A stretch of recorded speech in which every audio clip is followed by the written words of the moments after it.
Maudit pour l'éternité.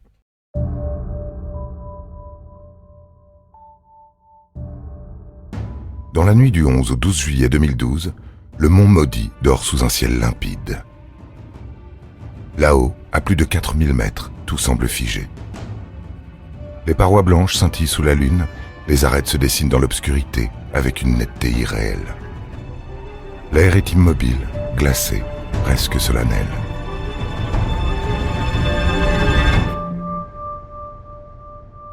La montagne, massive et souveraine, paraît indifférente à ceux qui, en contrebas, s'apprêtent à la défier. Sur la voie des Trois Monts, l'un des itinéraires les plus prisés pour rejoindre le sommet du Mont Blanc, la vie s'éveille pourtant. Il est aux alentours de 1h du matin lorsque les premières cordées quittent le refuge des Cosmiques. Venus de France, d'Espagne, d'Allemagne, de Suisse ou encore de Grande-Bretagne, des alpinistes enchaînent les gestes familiers. Harnais serrés, crampons ajustés, piolets à portée de main, ils forment dans la nuit une procession silencieuse guidée par les halos pâles de leur frontale. Leurs pas crissent sur la neige dure, ils avancent, unis par un même objectif, gravir, toucher le sommet au lever du soleil, vivre cette exaltation unique de l'alpiniste qui contemple le monde depuis le toit de l'Europe. Le mont Maudit, deuxième étape de cet itinéraire après le mont Blanc du Tacul, est une montagne à double visage. Son nom, hérité d'anciens récits où la superstition se mêlait à l'effroi, tranche avec l'attrait qu'il exerce sur les grimpeurs modernes. Ce sommet, que l'on aborde souvent dans l'obscurité de la nuit pour éviter la chaleur traîtresse du jour, est un passage obligé. Une barrière de glace et de vent, redoutée mais familière, qui fait partie du rituel vers le sommet du Mont Blanc. Cette nuit-là, rien n'indique que le destin va se nouer. La météo est annoncée clémente, le ciel est d'une pureté inquiétante. Les frontales tracent des lignes éphémères sur les pentes raides. Tout semble répondre à l'appel immuable de la montagne. Mais au-dessus des cordées, dans les séracs suspendus, un piège invisible attend son heure. Lorsque le jour se lèvera, il ne révélera pas seulement la beauté éclatante des Alpes sous le soleil d'été. Il dévoilera aussi l'un des plus sombres drames de l'alpinisme européen de la dernière décennie. Car sous le silence du mont Maudit, la tragédie a déjà commencé à se frayer un chemin. Il est environ 5 heures du matin. La nuit commence à céder, mais les alpinistes évoluent encore dans la pénombre, sur des pentes raides qui exigent attention et précision. La pente s'accentue, frôle parfois les 50 degrés. On avance en ordre, chacun dans le sillage de l'autre. Tout semble sous contrôle. Pourtant, loin au-dessus, invisible et silencieux, le piège se met en place. Un sérac, suspendu depuis des semaines ou des mois, se fissure doucement. Ce geste minuscule du géant endormi passera inaperçu jusqu'à ce qu'il soit trop tard. Pour l'heure, les alpinistes ne le savent pas. Ils poursuivent leur ascension, confiants, presque proches de leur but. Le jour est sur le point de se lever, mais la montagne, cette nuit-là, s'apprête à leur imposer une toute autre réalité. Il est à peu près 5h30 lorsque le drame surgit, en un battement de cœur, au beau milieu de la pente raide du mont Maudit. Le jour peine encore à percer, mais les cordées avancent, méthodiques, sur la neige durcie par la nuit. Certains lèvent déjà les yeux vers la crête, espérant l'atteindre avant que le soleil ne réchauffe trop la face. L'atmosphère est suspendue, presque sereine. Mais très haut, dans les ombres froides où aucun regard ne se porte, le piège s'est déjà refermé. Sans avertissement, le massif sérac cède soudainement sous son propre poids. Sa chute libère un choc brutal qui fracture le manteau neigeux en contrebas. En une fraction de seconde, une immense plaque se détache. L'avalanche dévale immédiatement la pente, large de près de 150 mètres. Un grondement effroyable déchire le silence. Les premières cordées, en ligne sur la face, n'ont pas le temps de réagir. L'onde de choc est foudroyante. Des hommes sont frappés de plein fouet, balayés comme des silhouettes de papier. Ils disparaissent instantanément dans un maelstrom de glace, de neige et de roches. Aucun cri ne s'élève. La puissance de la coulée est telle que la montagne semble vouloir effacer d'un seul souffle tout ce qui s'y trouve. Les cordées plus basses ou légèrement excentrées se figent, paralysées devant l'horreur. La scène est irréelle.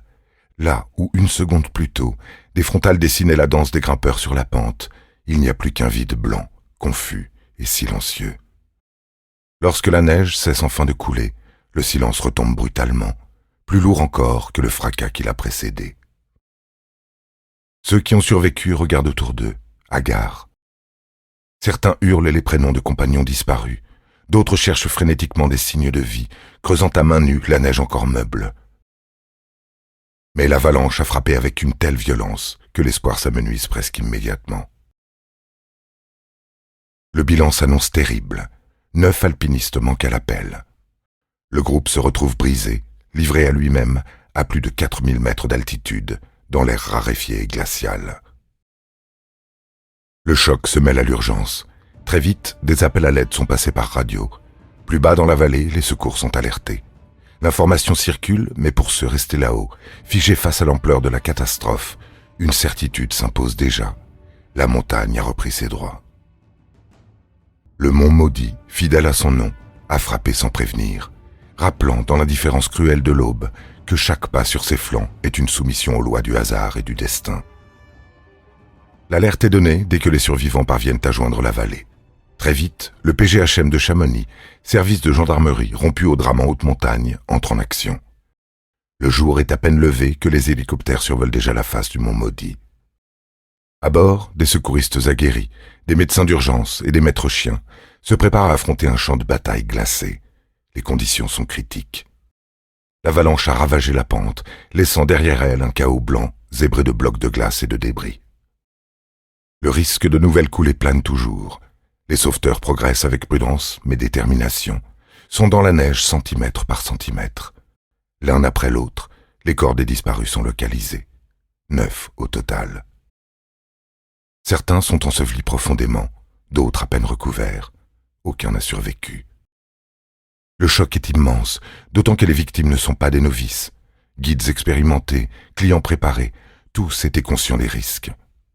Mais sur cette voie, pourtant classique et réputée, la fatalité a frappé sans distinction. Les rescapés, choqués, sont évacués par hélicoptère vers l'hôpital de Sallanches.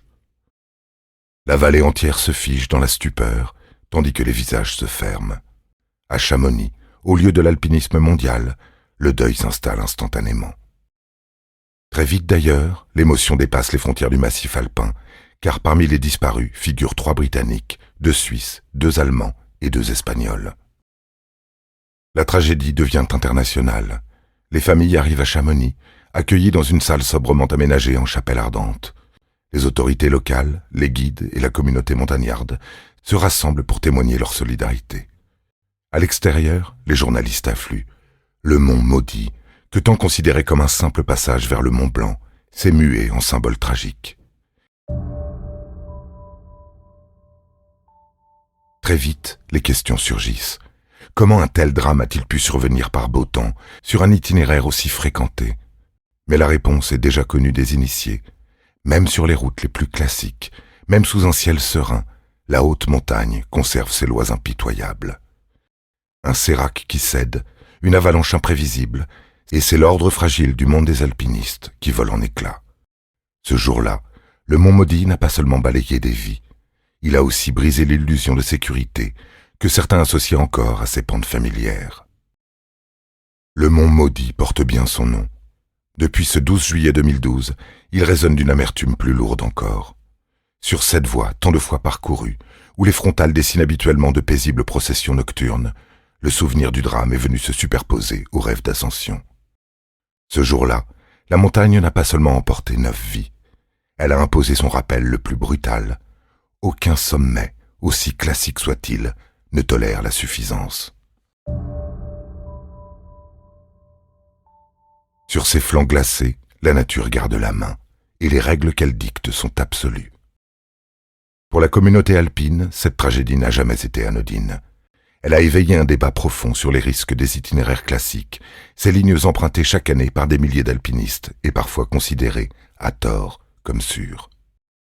Le mont maudit, en 2012, a mis fin à cette illusion.